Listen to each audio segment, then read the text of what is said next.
Hello students, Marathi shorthand 100 words per minute, ready for dictation. सन्माननीय बंधू भगिनींनो, संस्थेच्या 27व्या वार्षिक सर्वसाधारण सभेस उपस्थित असलेल्या आपणा सर्वांचे स्वागत करतो. आपल्या उपस्थितीबद्दल आभारी आहे. आपल्या संस्थेच्या सन 2016-17 सालचा 26वा वार्षिक अहवाल व आर्थिक पत्रे व्यवस्थापक मंडळाच्या संमतीने आपल्या मंजुरीसाठी सादर करीत आहे.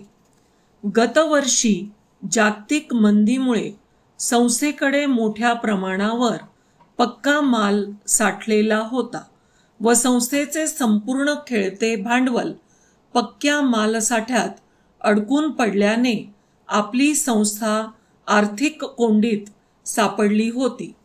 त्यामुळे उत्पादनाखाली असलेल्या मागांना नियमित सूत पुरवठा करणे अडचणीचे झाले होते. परिणामी संस्थेच्या कापड उत्पादनात घट करणे भाग पडल्याने अहवाल सालात उत्पादनात मोठ्या प्रमाणात घट करणे झाल्याचे दिसून येते. संस्थेकडील संचित मालसाठा कमी करण्याच्या दृष्टीने विक्रीसाठी ठोस प्रयत्न करण्याची नितांत गरज लक्षात घेऊन गावोगावी जाऊन तेथील सहकारी संस्था यांच्याशी प्रत्यक्ष संपर्क साधून माल विक्रीचे प्रयत्न करण्यात आले. तसेच प्रत्येक जिल्ह्याच्या ठिकाणी फिरते स्टॉल, खेडोपाडी जनतेसाठी धोती व इतर माल विक्री करण्यात आली. त्यामुळे मालाचा प्रचार होऊन विक्री वाढवण्यास मदत व्हावी या उद्देशाने जाहिरात माध्यमांचा आधार घेण्यात आला. तसेच विक्रीवरील कमिशन दरात वाढ करण्यात आली. नवीन बाजारपेठ मिळणेस्तव कर्नाटक राज्यातील निरनिराळ्या संस्थांशी संपर्क साधण्यात आला. चालू वर्षी सभासदांना मजुरी दर वाढवून दिलेले आहेत.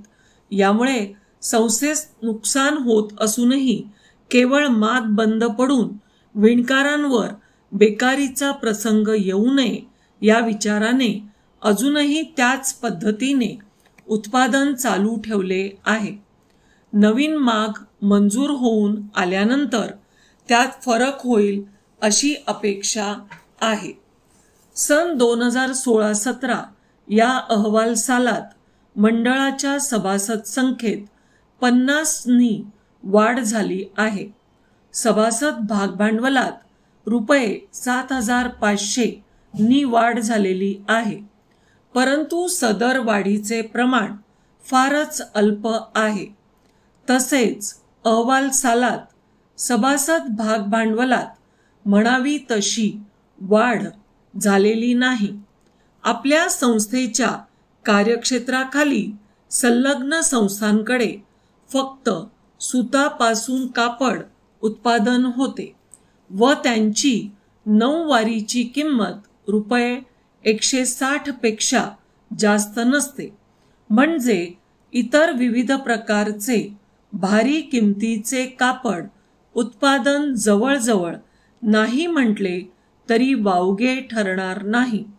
परंतु आपल्या संस्थेस निरनिराळ्या भागात विक्री केंद्रे उघडावयाचा विचार असल्याने विक्री केंद्रांच्या प्रत्येक ग्राहकांच्या पसंतीप्रमाणे माल उपलब्ध करू शकत नाही.